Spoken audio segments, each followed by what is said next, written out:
उमर अब्दुल्ला साहब को, वो बाकियों को आज बीजेपी बोले। ये मतलब इंसान जो है, हैरत इसमें पड़ती है। मैं उमर साहब को यानी कि सीएम साहब को बोलना चाहता हूं कि आज कटहरे में आप खड़े हैं, पिछले 1 साल से सरकार आपकी। अब आप सबूत दें जम्मू कश्मीर के लोगों को कि आपने बीजेपी के कहने पर कांग्रेस को राज्यसभा सीट नहीं दी। मैं आज आपको एक्यूज कर रहा हूं कि आपने बीजेपी के कहने पर कांग्रेस को सीट नहीं दी। मैं ये कहना चाहता हूं कि आप दिल्ली गए, जैसे 2019 में रात को दिल्ली गए, सवेरे 370 लिया। परसों वो मैराथन के बहाने भी आप दिल्ली थे, तो मुझे उसी वक्त मैंने वल्लाह इन सबको बोला कि गई कांग्रेस को ये सीट नहीं देंगे। मेरे कांग्रेस के साथ लाखों इख्तिलाफ, लेकिन एक हकीकत है कि जहां तक एंटी बीजेपी का मामला है, ये एक पार्टी है जो पक्की एंटी बीजेपी है, जो कभी बीजेपी के साथ नहीं बैठ सकती। मैं खुद 2015 में बीजेपी की और पीडीपी की जो सरकार थी उसमें रहा हूं, पीडीपी का उनके साथ था। और बदनाम जमाना एनडीए गवर्नमेंट में उसके जो फॉरेन मिनिस्टर थे, बदनाम जमाना वो उमर अब्दुल्ला साहब। हम सब कभी ना कभी उनके साथ बैठे, लेकिन एक कांग्रेस है जो कभी नहीं बैठी, और उस कांग्रेस को आज उनने सीट नहीं दी। एक और चीज बता दूं मैं आपको, जब भी स्टेटहुड का मामला उठेगा, दो पार्टियां बड़ी अहम है, कांग्रेस और बीजेपी। बीजेपी तो दे नहीं रही है। दूसरी पार्टी जो आपको स्टेटहुड दे सकती है वो है कांग्रेस, और ये बिहेवियर है हमारे नेशनल कॉन्फ्रेंस साहब का उस कांग्रेस के साथ। और उमर अब्दुल्ला साहब, आपको ये भी बोल दूं कि सर्टिफिकेट जो आपको मिली एंटी बीजेपी होने की 2024 के इलेक्शन में, वो आपको मिली कांग्रेस से, जब उनके प्रेसिडेंट आपके घर आए और फिर आपने उसको चलाया। वो क्रेडिबिलिटी जो उन्होंने आपको दी, उस क्रेडिबिलिटी से हम सब बर्बाद हो गए। लोगों ने बोला नहीं ये कांग्रेस के साथ है, इसलिए हो ये एंटी बीजेपी हो, वरना तब भी लोगों को शक था कि आप 50-50। और मैं आपको बता दूं, जहां तक आपका मामला है, मुझे यह बताइए, जब आप गांधरबल में लड़ रहे थे तो आपने वो टूप निकाला हो या टूपस जो एजर, वो था आपका कि आपने वो टूप निकाला, फिर ड्रामा किया लोगों के सामने, ये दिखाने के लिए कि भाई मैं अपने वोटरों को पूछता हूं। हम भी तो एक वोटर थे। आप बताओ, आपके ऑफिस से, आपके ऑफिस के चपरासी से कोई फोन आया? यहां एक फोन आया?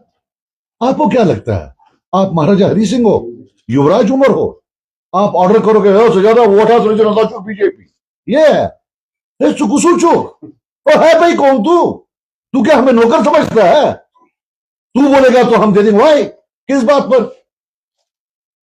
You took the votes from here against BJP और जाके वहां गोद में बैठा।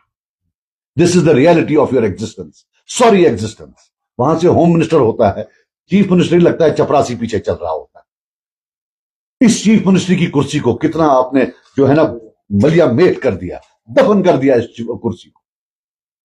फाक कुर्सी आप टूथ या सही मकर करथनी कुर्सी बीजेपी इवा प्राइम मिनिस्टर पत आसा पका सजु तुई रुको वोट सबन ब्रू ब्रू सब जो पत पका पत कोता पत पका तेरा मंद शेवा बेचु पत सर्वनी वना आज आज वसी कांग्रेस मून आज इंटरव्यू आज सही चलावान मे चोहस मज वोनमुत दिखुमन तह तम दह वोनमुत मे गलती कर मे तरान फिक्र गो तुम कम भलाई तुम पाई चे भलाई चुक बीजेपी,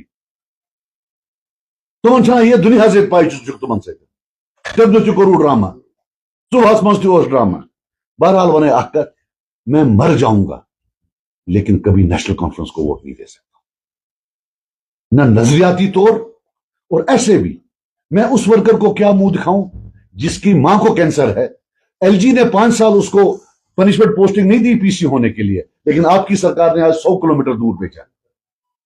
चिकन में शुक पोषा आपकी जितनी भी दादागिरी है कश्मीरी पर है। अगर हो सच में, अगर युवराज तू सच में है तो जाना प्राइम मिनिस्टर को दिखा ये दादागिरी, होम मिनिस्टर को दिखा दादागिरी, वहां पीछे पीछे चल रहा होता है। बाकी यू हैव टू प्रूव, मैं फिर बोल रहा हूं, तुम प्रूव करो कि तुमने बीजेपी के ऑर्डर पर जो है कांग्रेस को डिनाई नहीं किया, राइट? बाकी मैं आपको बता दूं, कांग्रेस वालों से बात हुई है इंडिविजुअली, कोई पार्टी के लेवल पर नहीं। आप क्या करेंगे? मुझे तकरीबन 3-4 जो दोस्त यार हैं कांग्रेस, मैंने बोला आप होंगे तो मैं आपको सपोर्ट करूंगा। मैं उन कांग्रेस लीडर्स को भी बोलता हूं, आकर बोले क्या मैंने उनको नहीं बोला कि मैं आपको सपोर्ट करूंगा? और मैंने साथ ये भी बोला मुझे नहीं लगता है ये देगा। मैंने साथ ये भी बोला मुझे नहीं लगता है ये देगा। और ये भी बोला कि काश आपको देता, आप नेशनल पार्टी हो, आपको नॉर्मली 2 मिनट 3 मिनट होते हैं बोलने के लिए, नेशनल पार्टी में आप बाकियों का टाइम लेकर 15 मिनट 20 मिनट 30 मिनट कश्मीर की बात करते। ये लोग क्या करेंगे? 2019 में आपके एमपी नहीं थे वहां, तब क्या किया आपने? तो वो नम क्या कर? अब मैं आपसे कुछ सवाल पूछना चाहता हूं उमर साहब, सीएम साहब, इरफान आ जाओ बेटा इधर। सीएम साहब से मैं सवाल पूछना चाहता हूं, युवराज उमर साहब से। मुझे आप ये बताओ क्यों वोट दूं आपको? इसलिए कि आपने 2 से 3 करोड़ के शाल दिए हैं बीजेपी वालों को? इसलिए दूं कि आपको रंगे हाथों रिजू जी के साथ पकड़ा गया टूलिप गार्डन में जब वो वक्त भी बिल करके आ रहे थे यहां? इसलिए दूं कि आपने जो डायलॉग मारा, प्रधानमंत्री जी बादल भी हट गए हैं, उसके लिए वोट दूं? इसलिए वोट दूं कि आप चपरासी की तरह वो होम मिनिस्टर साहब के पीछे पीछे चल रहे थे, इसलिए वोट दूं? इसलिए वोट दूं कि आप बीजेपी की गोद में बैठे हैं वहां? इसलिए वोट दूं कि आपका सीधा पैक्ट है बीजेपी के साथ? या इसलिए वोट दूं कि जम्मू कश्मीर की हिस्ट्री में इतना फेल्ड एडमिनिस्ट्रेटर आज तक नहीं देखा है, ना आगे 100 साल इंशाल्लाह देखेंगे?